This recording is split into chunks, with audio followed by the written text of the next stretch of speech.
Assalamualaikum warahmatullahi wabarakatuh. Bagaimana kabar kamu hari ini guys? Semoga selalu sehat dan tetap semangat selalu ya. Kali ini kita bakal ngebahas tentang membuat kalimat dengan tepat.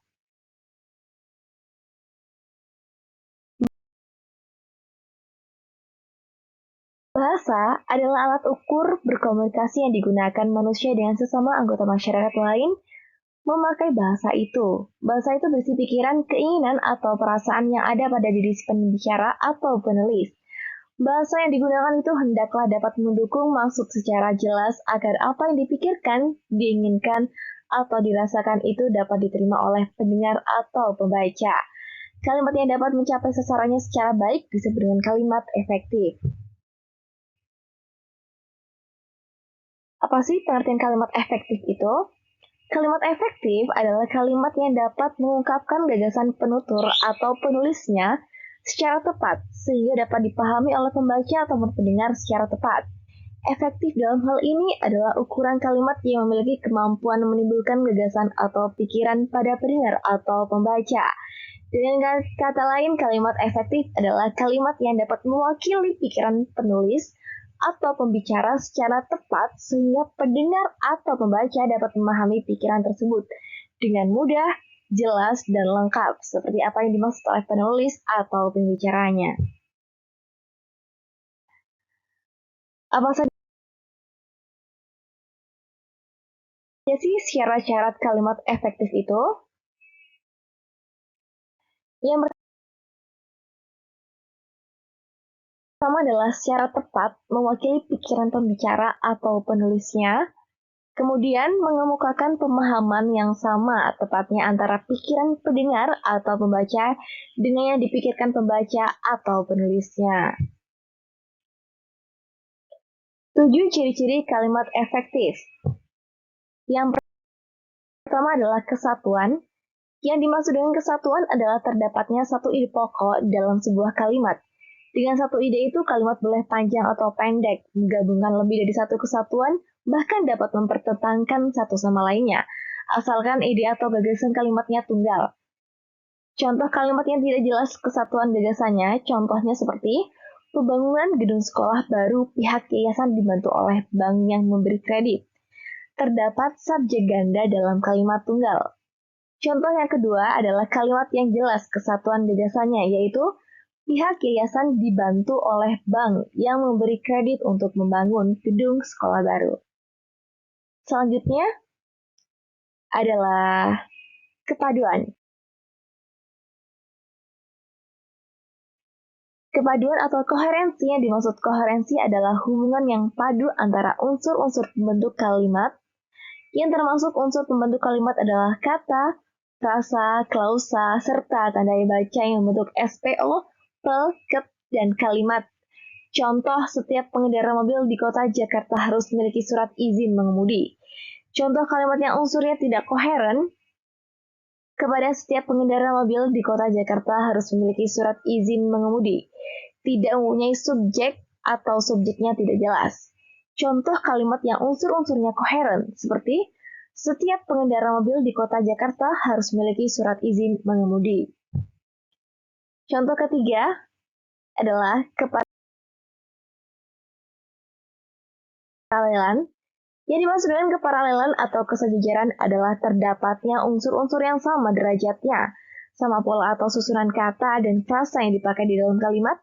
Umpamanya dalam sebuah perincian, unsur pertama menggunakan verba, unsur kedua dan seterusnya juga verba. Jika bentuk pertama menggunakan nominal, bentuk berikutnya juga harus nominal. Contoh, kesejajaran atau paralelisme yang salah. Kegiatan di perpustakaan meliputi pembelian buku, membuat katalog, dan buku-buku diberi label. Contoh kesejajaran atau paralelisme yang benar. Kegiatan di perpustakaan meliputi pembelian buku. Selanjutnya adalah penekanan. Penekanan adalah suatu perlakuan khusus menonjolkan bagian kalimat sehingga berpengaruh terhadap makna kalimat secara keseluruhan.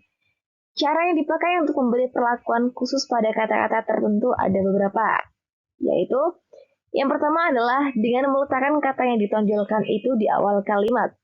Kedua, dengan melakukan pengulangan kata atau repetisi. Ketiga, dengan melakukan pengontrasan kata kunci dengan menggunakan partikel atau penegas. Selanjutnya adalah kehematan. Yang dimaksud dengan kehematan ialah menghindari pemakaian kata-kata yang tidak perlu. Hemat tidak berarti harus menghilangkan kata-kata yang dapat memperjelas arti kalimat. Hemat di sini berarti ekonomis, tidak memakai kata-kata yang mubazir, tidak mengulang-ulang subjek, tidak meminjamkan kata yang sudah berbentuk jamak dengan kata-kata hemat. Diharapkan kalimat menjadi padat berisi. Contoh kalimat yang tidak hemat seperti saya melihatnya dengan mata kepala saya sendiri bahwa mahasiswa itu belajar seharian dari pagi sampai petang.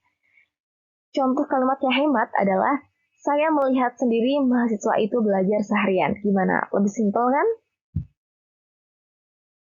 Selanjutnya adalah kelogisan.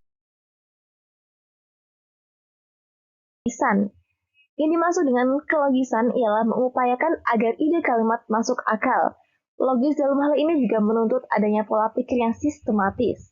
Sebuah kalimat yang sudah benar strukturnya, sudah benar pula pemakaian tanda baca, kata, dan frasa, dapat menjadi salah satu maknanya tidak masuk akal atau lemah dari segi logika. Contohnya, kambing sangat senang bermain hujan, padahal kambing adalah tergolong hewan anti air. Selanjutnya adalah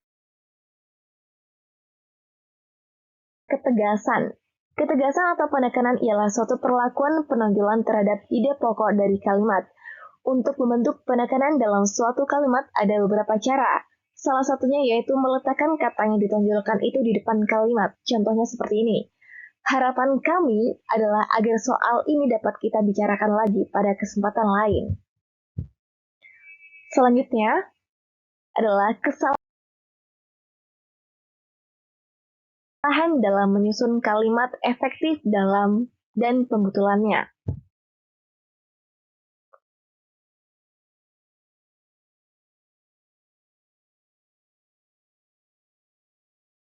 Satu adalah pleonastis. Pleonastis adalah pemakaian kata yang mubazir atau berlebihan yang sebenarnya tidak perlu. Seperti banyak tombol-tombol yang dapat Anda gunakan. Kalimat ini seharusnya banyak tombol yang dapat Anda gunakan. Kedua adalah kontaminasi. Contoh kalimat yang mengandung kesalahan kontaminasi dapat kita lihat pada kalimat berikut. Fitur terbarunya Edible Photoshop ini lebih menarik dan bervariasi. Kalimat tersebut akan menjadi lebih efektif apabila akhirnya dihilangkan.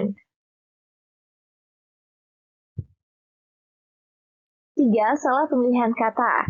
Contoh kalimat yang mengandung kesalahan penggunaan kata dapat kita lihat pada kalimat berikut ini. Saya mengetahui kalau ia kecewa. Seharusnya saya mengetahui bahwa ia kecewa. Next adalah 4. Salah nalar. Contoh kalimat yang mengandung kesalahan dapat kita lihat pada kalimat berikut ini. Bola gagal masuk gawang. Seharusnya bola tidak masuk gawang. Mudah dipahami bukan?